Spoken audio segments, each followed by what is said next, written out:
what is it about a Chassidish upbringing that is different from a frum, Orthodox upbringing? Aside from the differences in how we think of what is a Jew, what is Eibishter, what is God, what is Torah, what is a mitzvah, I mean, it is so different that there really is no comparison whatsoever. In fact, it would be good to actually point out how different these things are. What is a mitzvah to a chosid and what is a mitzvah to a non-chosid? What is the Eibishter to a chosid? What is the Eibishter to a non? It would be interesting to make a list of contrasts. It's very, very different. It's a different world. It's a different. I make it now.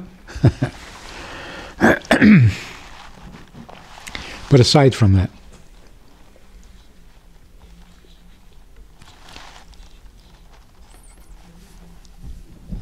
in Hayom Yom recently, the Rebbe writes that there are three kinds of chachmas.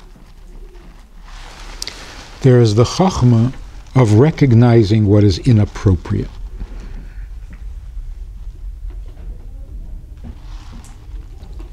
Some people don't get it. You see people doing things that are so inappropriate and they don't see it. Even when you point it out to them, they don't get it. Wow, what's wrong? What? And it's wrong. I don't mean that it's a sin, but it's inappropriate. A person who is tuned sensitively will pick up on how inappropriate things are that other people don't notice.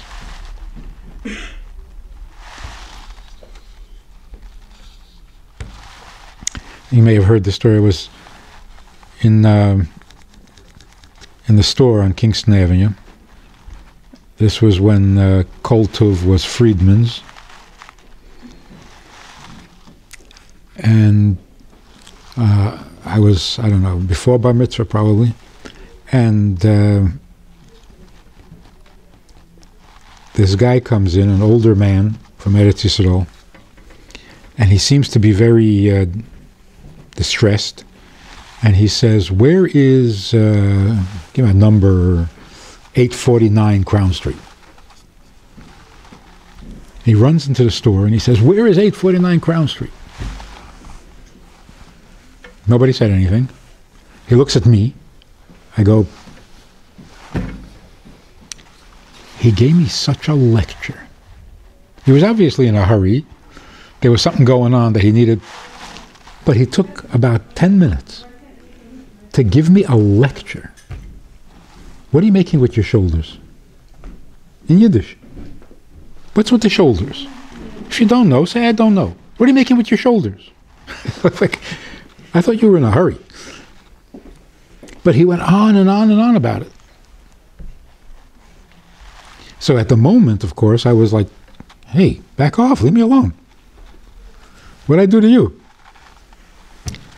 But thinking about it later, that kind of, first of all, sensitivity, it is so wrong to shrug your shoulders at somebody. Isn't it? It is, no? You want us to shut up? Huh? You want us to go like that? I think it's wrong, but no, maybe not. It's so inappropriate, and yet most people wouldn't notice that. So first of all, his own sensitivity of, like, the fine-tuning of behavior. I mean, it's not a sin to make with your shoulders, but it's so inappropriate. Secondly, the fact that he wouldn't let opportunity go by to tell a child how inappropriate it is, even though he was in a big hurry. Or whatever, panicked. But he sees somebody misbehaving, you got to stop and Say something. I have no idea who this guy is. Maybe I did see him afterwards. I didn't. I wouldn't recognize him. I don't know. So why was I so important to him that he had to give me this lecture? Because chinuch is not optional. It's not, oh, he's a kid, he'll grow up. No. A kid is a mensch. So it's just an example of how most people would not even have thought that anything was inappropriate, out of place, objectionable. And to him, making with your shoulders, what is wrong with making with your shoulders, just incidentally? What's wrong? It means you don't care.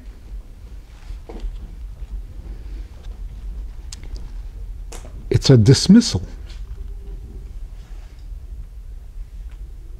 It's like, not my problem. You got a problem. What do you want from me? That is so nasty. So there's a chokhmah. It's a whole school of thought and of wisdom to recognize and appreciate the inappropriateness of things that are wrong. And for some people, nothing is wrong unless there's bloodshed. Everything else is, yeah, why not? There's a lack of chokhmah there. There's a lack of wisdom. Now, this appreciation of how wrong is, that's called musar. Musar doesn't just mean criticism. There's a chokhmah to musar, a deep chokhmah.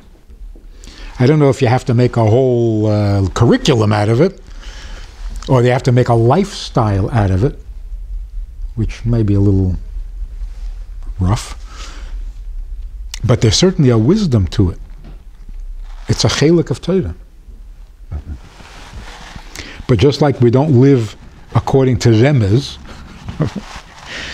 can't live with, well, the gematria says, you can't live like that, but it's a chelik of Torah. The same is true with musar. Maybe you can't live a musar life, but musar is a chokhmah in Torah. If you're lacking that chokhmah, it's not good. The second chokhmah is the appreciation of the rightness of what is right. In modern language, we would call that philosophical. Finding the meaning in things, looking for something higher, more edel things, a refined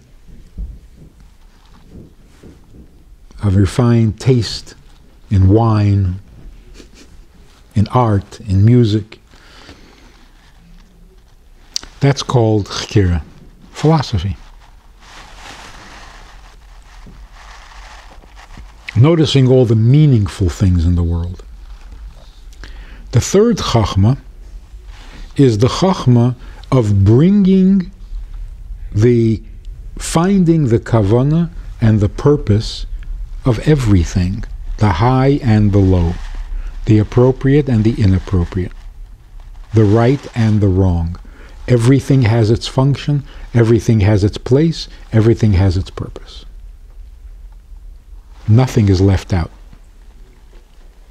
So it's not two extremes. Notice how bad is, and notice how beautiful good is. They're not two opposites. There's only one path in life, and that is go through everything with its purpose, with its kavanah. So whether you're high or low, right or left, what is the purpose?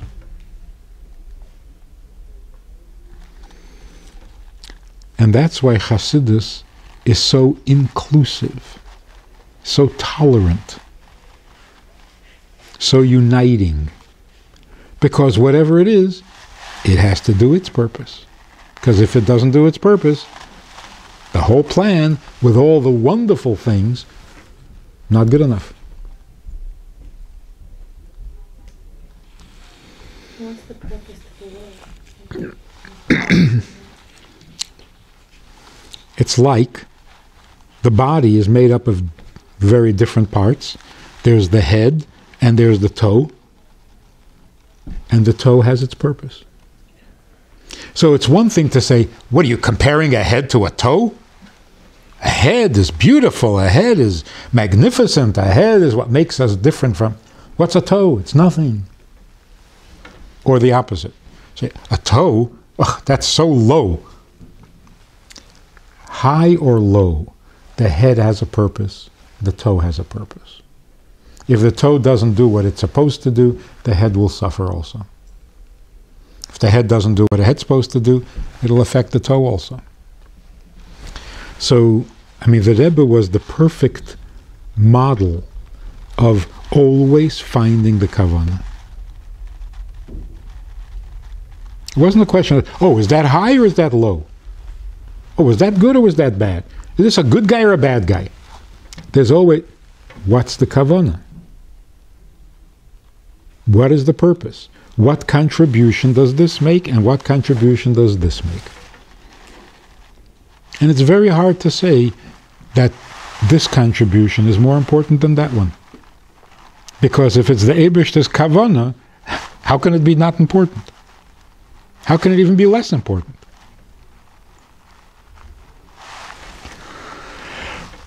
So the Rebbe says, there's Avas Hashem, and there's Yiras Hashem, and there's Kavanah, beautiful, magnificent things. But if you stop and think that the Eibishter has a Kavanah, then all of a sudden magnificent loses its magnificence. So what if it's magnificent? Right now the Eibishter has a Kavanah. Are you doing it? And maybe right now you can't be magnificent. Maybe right now you can't have Ahava. What does the Eibishter need now? That's got to be more important than whether you're having Ahava or you're not having Ahava. That's a Chochmah that is Shitas Chabad.